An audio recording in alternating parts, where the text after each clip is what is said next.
I had burglar alarms going off. I was saying that. Burglar alarms that are in my attic were going off, okay, and they were repeatedly going off. I had tie wired them doors, if you remember that, I showed you that. And I was coming through the house. I was going to go out this back door. That was my plan. It was a different door at the time, but like my bedroom door was bolted shut, and so I had to unbolt it. And so to do that, and I had my shotgun with me. My shotgun is 48.5 inches long. This is 48 inches right here, this stick, and I brought it just to give you an idea how long that gun is. I mean, it's a long gun, and of course 12 gauge is a big gun.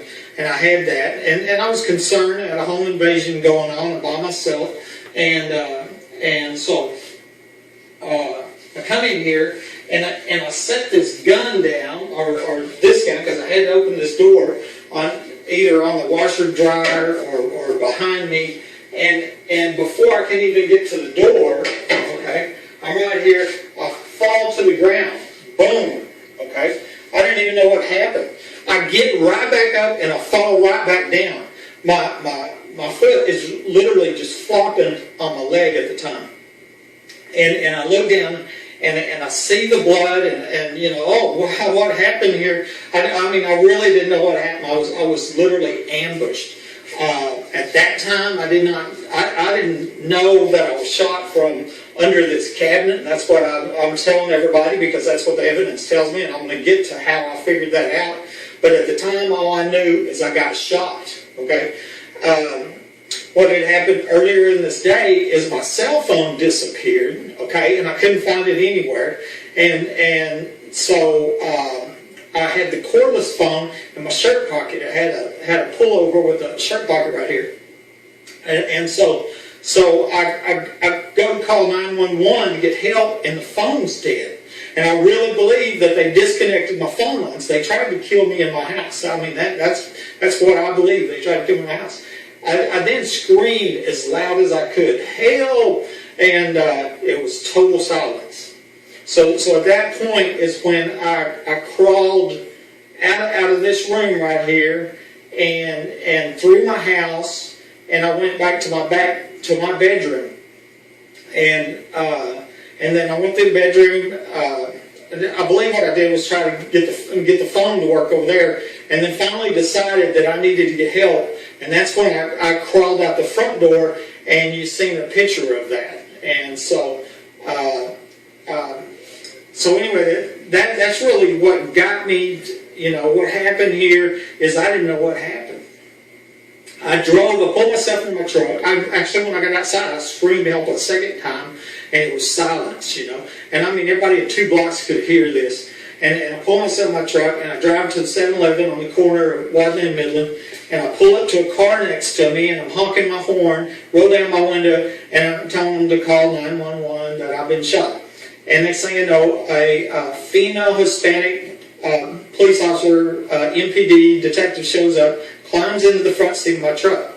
And so, and I'm telling her what happened, you know, and what had been happening, you know. I mean, it had been 14 months of break-ins. I'd already called the police, I think, 4 times before that in that 14 months.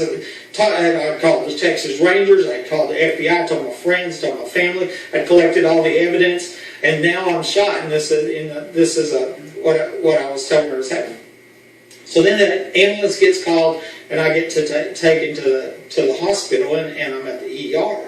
Okay, and then of course here's the police officer up there. The same detective is up there, same person, female Hispanic detective, and has a digital recorder. And she asked me, which direction were you shot?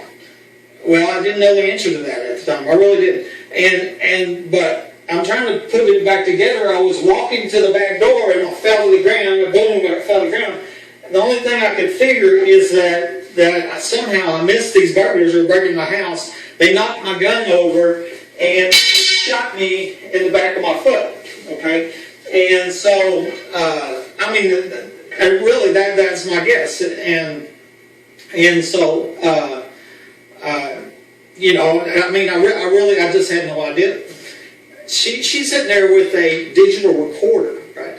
And she is grilling me, and she's saying, "Yeah, but it was an accident, right? It was an accident, right? It was an accident, right?" She's starting stopping it, and I finally, frustrated, in shock at the ER. I finally said, "Yeah, it was an accident. It wasn't my accident." And she's stopping that digital recorder, and I had no idea at the time. I literally was like, "Thank God the police are finally going to do something about these crimes," and I had no idea that, any suspicion that the police would actually be involved in it. The other thing I said is, there's proof at my house. There's proof at my house.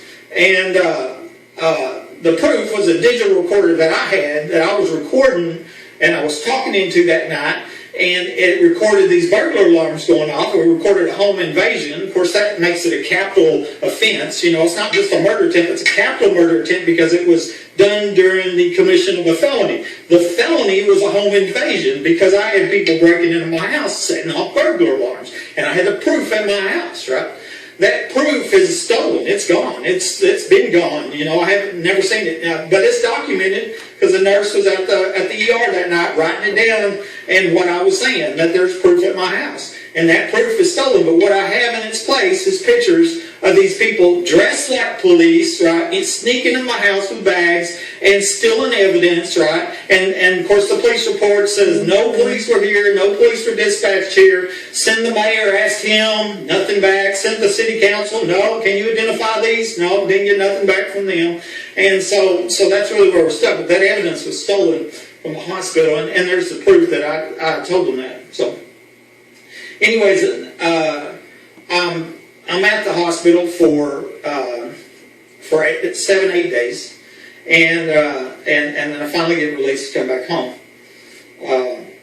I do remember one day they called in a mental health person, okay, and into the room, and I remember this real well, and I started to get frustrated because I'm trying to explain to them what's happening. And I finally remember telling that to, there was 2 of them, to the psychiatrists or mental health people.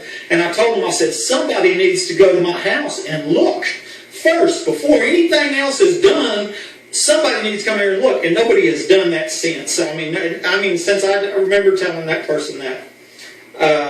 The other thing that happened, I had the first surgery. It was late on January 28th when I shot. And so I didn't have surgery until January 29th, early that morning, okay? And then after that, then the doctor come in and talked to me, and my whole family was there, and recommended amputating my leg below the knee. Okay, and he wanted me to, we need to go in and have a second surgery and clean it out and a little bit more, and I want you to think about this, and they wanted to amputate he wanted to amputate my leg. Well, when it comes time for me to make that decision, I look over at my dad that's standing there, and my dad's like, he's angry and he's shaking his head no. And I mean, this is my dad.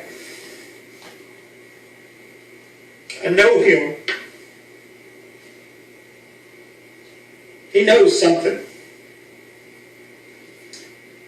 And he's telling me no. And so I chose no. I hadn't talked to my dad in about 3 years, so that's a little hard. Anyways, I'll never forget it. Whole family sitting there. A surreal moment. And I yell at them after the doctor left. And I said, this is y'all's fault. I tried to tell you something was breaking in my house. You wouldn't listen to me. I hardly even talk to my family anymore, and I'm sorry about that.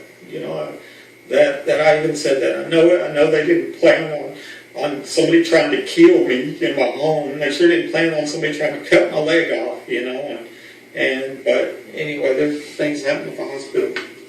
Then I got out.